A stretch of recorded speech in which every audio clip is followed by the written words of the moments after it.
क्या आप प्राण ऊर्जा के बारे में जानते हैं? यह क्या है और हमारे जीवन में यह कैसे काम करती है? अगर हम इसको प्राप्त कर लेते हैं तो हमारे जीवन में क्या क्या बदलाव आने लगेंगे? एक उदाहरण के द्वारा आपको समझाने जा रहा हूँ, बस आपको वीडियो को एंड तक देखना है। साथ ही आज हम बात करेंगे कि प्राण ऊर्जा को कैसे जागृत करें और इसे जागृत करने से हमें क्या फायदे हैं। इसको जागृत करने से हमें कौन कौन सी शक्ति प्राप्त होती है, तो इन सभी सवालों के जवाब आपको इसी वीडियो में मिलने वाले हैं। बस हमारे साथ बने रहे, क्योंकि आधी अधूरी जानकारी सफल नहीं होती है। तो चलिए वीडियो शुरू करते हैं। दोस्तों, संजीवनी बूटी का नाम तो सभी ने सुना ही होगा और इस संजीवनी बूटी का जिक्र रामायण में भी किया गया है, जिसे हनुमान जी श्री लक्ष्मण जी की जान बचाने के लिए लेकर आए थे। उसी तरह यदि कोई मृत व्यक्ति यह प्रबल विचार कर ले कि मैं तो ठीक हो रहा हूँ, मुझे कुछ नहीं हुआ है, तो वह मृत्यु के समय भी अपने आप को वापस जीवन में खींच सकता है। इसलिए सबसे पहले आपको अपने प्राणों को विकसित करना है, तभी आप प्राण ऊर्जा को बढ़ा सकते हैं। हमेशा अपने दिमाग में सकारात्मक विचार यानी पॉजिटिव थॉट्स रखें। दोस्तों, आज की वीडियो में हम बात करेंगे प्राण ऊर्जा के बारे में। प्राण ऊर्जा, जिसे हम जीवन शक्ति अथवा मानवीय विद्युत शक्ति जैसे विभिन्न नामों से भी बुलाते हैं, उसके बारे में आज हम जानने की कोशिश करेंगे कि इस शक्ति का हमारे शरीर में क्या उपयोग है, क्या इसकी महत्ता है, क्या इसके लाभ और हानि है, क्या इसके लक्षण है और क्या इसके कारण है। और अगर हमारे शरीर में प्राण ऊर्जा कम हो जाए तो किन उपायों के द्वारा हम अपने प्राण ऊर्जा को विकसित कर सकते हैं अथवा बढ़ा सकते हैं। सबसे पहले हम बात करते हैं कि प्राण ऊर्जा क्या है और कैसे यह हमारे शरीर में काम करती है। आपको मालूम होगा कि प्राण ऊर्जा एक विश्वव्यापी ऊर्जा है, यानी कि यह हमारे चारों ओर सर्वत्र व्याप्त है। जहाँ जो भी आपके आसपास का क्षेत्र है, जैसे जैसे ऊपर नीचे दाएं बाएं हर तरफ प्राण ऊर्जा व्याप्त है। इसे आप एक उदाहरण के साथ भी समझ सकते हैं। जिस प्रकार मछली जल में रहती है और उसके चारों ओर जल व्याप्त रहता है, उसी प्रकार हम भी प्राण ऊर्जा के सागर में ही रहते हैं। और जिस तरह मछली जल में रहकर जल को पीती है, वैसे ही है हम भी इस प्राण ऊर्जा के सागर से प्राणों को निरंतर खींचते रहते हैं और इसी प्राण ऊर्जा के द्वारा ही हम जीवित रहते हैं। जिस प्रकार खून हमारे शरीर के अंदर हमारी नसों में चारों ओर दौड़ता रहता है, इसी प्रकार हमारी प्राण ऊर्जा भी हमारे शरीर के अंदर चारों ओर दौड़ती रहती है और हमारे शरीर को जीवंत बनाए रखती है। जिस प्रकार एक कार्य को चलाने के लिए एक इंजन अथवा मोटर की आवश्यकता होती है, उसी प्रकार हमारे शरीर के अंदर भी हमारे जो 7 ऊर्जा चक्र है, उनको दौड़ने वाला और हमारे शरीर के सभी अंगों को संचालित करने के लिए जिस ताकत की जरूरत होती है, वह ताकत प्राण ऊर्जा ही है। और जिस प्रकार विद्युत उपकरण को चलाने के लिए इलेक्ट्रिसिटी की जरूरत होती है और अगर वोल्टेज कम आए तो वह विद्युत उपकरण ठीक से काम नहीं कर पाते, ऐसे ही हमारे शरीर के अंदर भी विभिन्न प्रकार के उपकरण होते हैं, जैसे कि हमारा हृदय, किडनी, लिवर इत्यादि। अतः इनको भी सही तरीके से चलने के लिए प्राण ऊर्जा की उचित मात्रा की जरूरत है। लेकिन अगर हमारे शरीर के अंगों को प्राण ऊर्जा सही तरीके से उपलब्ध नहीं होगी तो भी यह ठीक से काम नहीं कर पाएंगे। इसलिए हमारी प्राण ऊर्जा जितनी प्रखर होगी, उतना ही हमारा शरीर और हमारा मन तंदुरुस्त रहेगा। लेकिन अगर हमारी प्राण ऊर्जा कमजोर होगी तो हमारा शरीर और मन भी कमजोर पर ढहने लग जाएंगे। उदाहरण के लिए आपने देखा होगा कि कई बार अगर आपको कोई भारी चीज उठानी हो तो आप एकदम से नहीं उठा पाते, लेकिन अगर आप अपनी श्वास को रोककर श्वास को भरेंगे और उसे अंदर रोक कर रखेंगे और फिर उस चीज को उठाएंगे तो आप बेहतर तरीके से उसे उठा पाएंगे। ऐसा क्यों होता है? ऐसा इसलिए होता है क्योंकि पहले आप केवल अपनी स्थूल ऊर्जा का उपयोग कर रहे थे, लेकिन जब आप अपनी सांस यानी कि अपने प्राणों को जब अपने अंदर भरकर रोकते हैं तो तभी आप उसे आसानी से उठा पाएंगे। तो कहने का मतलब ये है कि अगर आपको अपने शरीर और अपने मन को मजबूत रखना है तो आपको अपने प्राणों को मजबूत करना होगा। और इसके अलावा आपने ये भी देखा होगा कि हमारी जो प्राण ऊर्जा है वो हमारे शरीर को पूरी तरह से देखभाल भी करती है। उदाहरण के लिए कभी आपको चोट लगती है तो आप ध्यान भी नहीं सूक्ष्म शरीर में जागृत होकर ऊपर के चक्कर तक पहुंचती है और हमें समाधि के मार्ग पर या मोक्ष के मार्ग पर लेकर जाती है। इसीलिए किसी भी प्रकार का विकास हो, चाहे वह शारीरिक हो, मानसिक हो, भावनात्मक हो या आध्यात्मिक विकास हो, सब में आपको प्राण ऊर्जा की जरूरत पड़ती है। यह प्राण ऊर्जा चाहे हमारा शरीर सो भी जाए तब भी अपना काम करती रहती है। यह प्राण ऊर्जा न तो रुकती है, न थकती है, न आराम करती है, न सोती है और न ही कभी खत्म होती है। यह बिना रुके 24 घंटे अपना काम करती रहती है।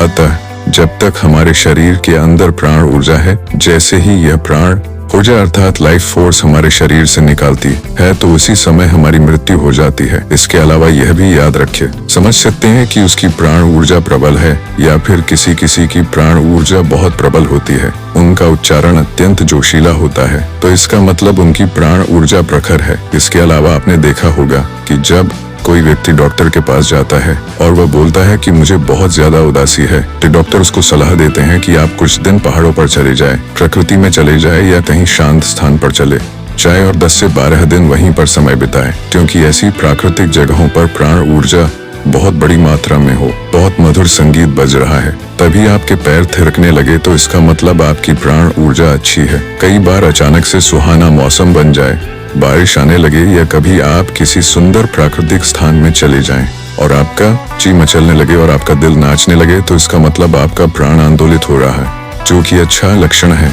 इसी प्रकार कोई प्रेमी अपनी प्रेमिका को देखकर या प्रेमिका अपने प्रेमी को देखकर अगर उसके दिल में हिलोरें उठने लगे तो यह भी आपके प्राण क्षीर में उन्नति के संकेत है, क्योंकि अगर आप मृत होंगे और आपके अंदर कोई शारीरिक रूप से कितना भी मोटा ताजा क्यों न हो, कितना भी हेल्थी क्यों न हो, लेकिन जरूरी नहीं है कि वह उतना ही प्राणवायु से बहुत कमजोर होते हैं, लेकिन फिर भी वह कभी हार नहीं मानते और बड्डे से सीन का चुनौती को भी वह पार कर जाते हैं। वह ऐसा इसलिए कर पाते हैं क्योंकि उनके अंदर प्राण ऊर्जा प्रचुर मात्रा में होती है। यही प्राण ऊर्जा जो प्राणों की प्रखरता है, उसे आप किसी के चमकते चेहरे के रूप में पहचान सकते हैं। जैसे किसी के चेहरे पर बहुत ज्यादा शाइन है, उसकी आंखें चमक रही हैं और चेहरे पर आत्मविश्वास है, तो आप और आपके अंदर कोई भावना उत्पन्न नहीं ना हो, यह भी आपके प्राण क्षीर में उन्नति के संकेत है। क्योंकि अगर आप मृत होंगे और आपके सामने संगीत बजता रहे, मौसम कैसे भी करवटें बदलता रहे, इससे आपको कोई फर्क ही न पड़े, तो इसका मतलब आप इंटरनली डेड हो चुके हैं, आपकी प्राण ऊर्जा डेड हो चुकी है, जिससे आपको कोई फर्क ही नहीं पड़ रहा है। इसके अलावा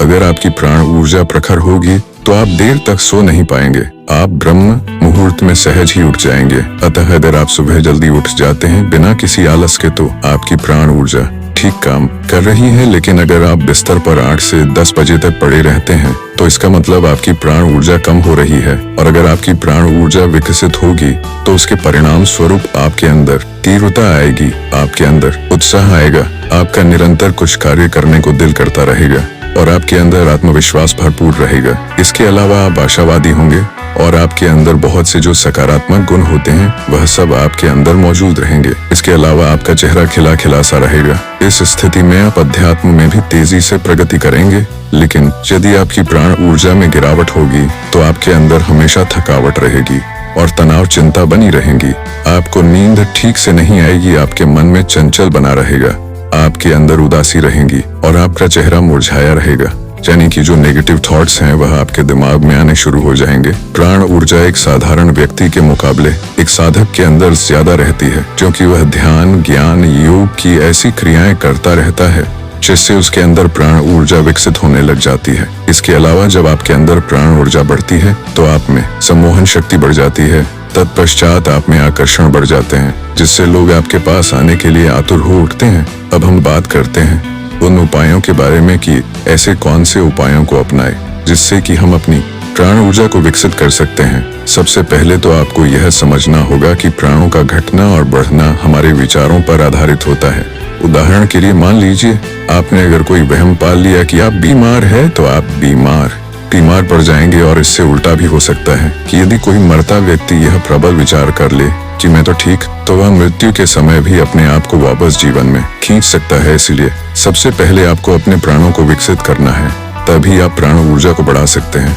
हमेशा अपने दिमाग में सकारात्मक विचार यानी पॉजिटिव थॉट्स रखें, क्योंकि जैसे ही आपके थॉट्स पॉजिटिव होंगे तुरंत आपकी लाइफ एनर्जी इंक्रीज होनी शुरू हो जाएगी, और जैसे ही आपकी लाइफ एनर्जी इंक्रीज होगी तो आप अपने जीवन में कुछ भी मैनिफेस्टो कर सकते हैं। आपको किसी प्रकार की मन्नतें मांगने की जरूरत नहीं है, बस आप अपनी प्राण ऊर्जा को ठीक कर ले तो आपके जीवन में सब कुछ आना शुरू हो जाएगा। दूसरी बात, आप हमेशा वर्तमान में रहे हैं, क्योंकि हमारी एनर्जी तब अधिक खर्च होती है जब हमारा दिमाग या तो भूतकाल में या फिर भविष्य काल में खोया रहता है।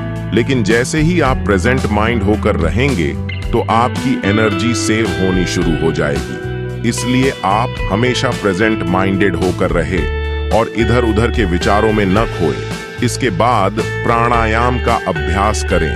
प्राणायाम, जिसके नाम में ही प्राण शब्द छिपा हुआ है। जब भी आप प्राणायाम का अभ्यास करेंगे तो आपके अंदर प्राणों की मात्रा बढ़नी शुरू हो जाएगी। इसीलिए जब आप इस प्रकार के प्राणायाम जैसे कि भस्त्रिका, कपाल भाति, ब्राह्मणी प्राणायाम का अभ्यास करेंगे तो इनके अभ्यास से आपके अंदर प्राणों की मात्रा बढ़नी शुरू हो जाएगी। खासकर यदि आप ऐसे प्राणायाम करते हैं जिसमें कुंभक भी लगाया जाता है, यानी कि सांस को अंदर रोक कर रखा जाता है, तो आपकी प्राण ऊर्जा और भी तेजी से बढ़ने शुरू हो जाएंगे।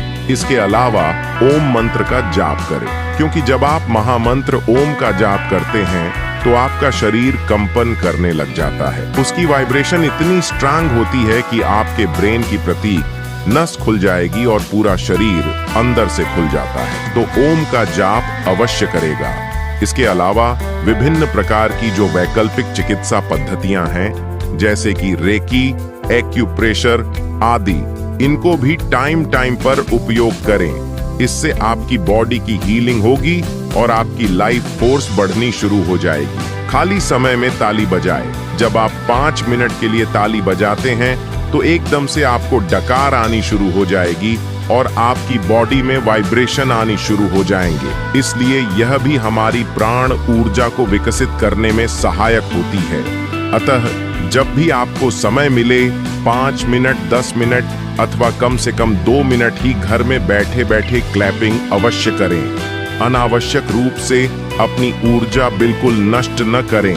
जैसे कि जब हम अनावश्यक रूप से फालतू बोलते रहते हैं, जिसका कोई बात का मतलब ही नहीं है, कोई जरूरत नहीं है, फिर भी हम बोले जा रहे हैं, तो उसमें आप अपनी एनर्जी को वेस्ट कर रहे हैं। इस पर संयम पाने के लिए मौन रहे और हफ्ते में 1 दिन आप मौन व्रत भी रख सकते हैं। इसके अलावा जब भी बेहद जरूरी हो तभी बोले और काम की बात बोले, अथवा जितना हो सके साइलेंस रहे। दूसरा, बिना मतलब के इधर उधर बिल्कुल न देखें। कई बार क्या होता है, जब आप कहीं जा रहे होते हैं तो रास्ते में हर जगह इधर उधर आप देखते हुए जाते हैं। इसलिए जब आप बिना कोई काम के अपनी आंखों को प्रयोग करते हैं तो इससे हमारी एनर्जी बहुत ज्यादा वेस्ट होती है और हमारा कॉन्शियस माइंड में गलत तस्वीरें आने लगती है और हो सकता है कि आपका माइंड गलत थॉट एक्सेप्ट कर ले। क्या आपने कभी सन्यासियों को ध्यान से देखा है? वो सिर्फ उतना ही देखते हैं जितना उन्हें आगे की जमीन नजर आती है, उससे आगे वह देखते ही नहीं। अपनी नाक की नोक पर ही वह अपनी नजर जमा कर रखते हैं, यानी कि अपनी आंखों को आधा खुला रखते हैं और आधा बंद रखते हैं। इससे उनकी एनर्जी सेव होती है और वे सालों साल तक जीते हैं। अतः जब आप बिना मतलब के इधर उधर के नहीं देखेंगे, तभी आप अपनी डॉट एनर्जी को सेव कर पाएंगे। इसके अलावा फालतू खाना मत खाएं। जितनी भूख हो उससे थोड़ा कम ही खाएं, क्योंकि हमारी ज्यादा एनर्जी तो खाने को पचाने में ही लग जाती है, जिससे प्राण ऊर्जा घट जाती है। इसीलिए कभी कभी व्रत भी रखें, यानी कि फास्ट रखें। हफ्ते में 1 दिन पैसा रखें कि आप सिर्फ लिक्विड डाइट लें, सिर्फ पानी बॉट पिए या जूस पिए कि आपके पेट डॉट को आराम मिले। अगर आप ऐसा करते हैं तो आपकी प्राण ऊर्जा संतुलित रहती है और तेजी से इंक्रीज होती है। इसके अलावा अति सक्रियता से बचे कुछ लोग बहुत ज्यादा हाई पर होते हैं, यानी कि वह हर कार्य जल्दबाजी में करते हैं। जैसे कि दौड़ते दौड़ते जाएंगे और दौड़ते दौड़ते आएंगे, एकदम से उठ जाएंगे और एकदम से बैठ जाएंगे। हर वक्त वह फास्ट मूवमेंट में ही रहते हैं, तो इससे भी हमारी एनर्जी बहुत वेस्ट होती है। इसीलिए थोड़ा रिलैक्स रहे और अपनी गति को धीमा रखें। कोई भी कार्य करे तो शांतिपूर्वक करें, क्योंकि जितना भी आप शांतिपूर्वक कार्य करेंगे उतना ही आपके अंदर प्राण ऊर्जा की बढ़ोतरी होगी। इसके अलावा जब भी आप बैठें तो झुककर मत बैठे, हमेशा अपनी रीढ़ की हड्डी को सीधा रखकर बैठे, क्योंकि जब आप झुककर बैठते हैं तो रीढ़ की हड्डी मुड़ जाती है, जिससे कभी कभी दर्द का अनुभव होता है। इस अवस्था में प्राण ऊर्जा तेजी से घटने लगती है। इसीलिए जब आप सीधे बैठते हैं तो आपकी बीमारियां खत्म हो जाएंगी और आपकी प्राण ऊर्जा बढ़ने लगेंगी। अति कामुकता से भी बचे, क्योंकि जब आप बहुत ज्यादा काम वासना के विचारों में लिप्त रहेंगे तो आपकी एनर्जी लीक होती रहेगी। इसीलिए ब्रह्मचर्य का पालन करें। आप खुद को जितना हो सके उतना काम वासना को कंट्रोल करके रखिए। इसके अलावा ऊपरी सांस मत ले। जनरली हम बहुत ज्यादा ऊपर सांस लेते हैं और फास्ट ब्रीथिंग करते हैं, जिससे प्राण ऊर्जा सही से प्राप्त नहीं हो पाती। अतः डीप ब्रीदिंग करें, क्योंकि जब आप डीप और मेडिटेशन ब्रीदिंग करेंगे तो आपकी प्राण ऊर्जा अच्छी तरह से आपके शरीर में प्रवेश करेंगे। हमेशा पॉजिटिव लोगों के साथ रहे और नेगेटिव माइंड लोगों से दूरी बनाकर रखें। हर दिन प्रातःकाल देव स्थानों, मंदिर अथवा धार्मिक स्थानों पर जाएं, क्योंकि वहां पर प्राण ऊर्जा और सकारात्मक ऊर्जा बहुत बड़ी मात्रा में होती है। इसीलिए वहां पर जाकर कुछ टाइम बैठे और सूर्य स्नान करें। इसके बाद व्यायाम करें, कुछ गेम्स खेले, स्विमिंग करें और नशा बिल्कुल न करें। जब आप किसी भी प्रकार का नशा करते हैं तो आपकी लाइफ फोर्स डीप होने लगती है, तो उन चीजों से बचें। और सबसे अंतिम बात की, आप अपने अस्तित्व से जुड़े। अस्तित्व से जुड़ने का मतलब यह है कि जैसे अगर आप बंद बल्ब को विद्युत से जोड़ते हैं, बल्ब एकदम ऐसी जल पड़ता है। ऐसे ही यदि आप अपने आप को अपने अस्तित्व से जोड़ेंगे तो आपके अंदर भी प्रकाश उत्पन्न हो जाएगा, क्योंकि हमें जितनी भी प्राण ऊर्जा मिलती है वह हमें अस्तित्व से ही प्राप्त होती है। अतः अस्तित्व से प्राण ऊर्जा को प्राप्त करने के लिए अपने हृदय में प्रेम को बसाए एकाग्रता का अभ्यास करें और ध्यान की विधियों का भी अभ्यास करें, जिससे कि आप अपने अंदर प्राण ऊर्जा को विकसित कर सकें। और याद रखें, मन का नियंत्रण करना ही प्राण का नियंत्रण है। मित्रों, बहुत उम्मीद करता हूं कि आज की प्रस्तुति आपको अच्छे से समझ में आई होगी। तो दोस्तों, अभी तक हमारे YouTube चैनल को सब्सक्राइब नहीं किया तो कर ले। वीडियो देखने के लिए धन्यवाद।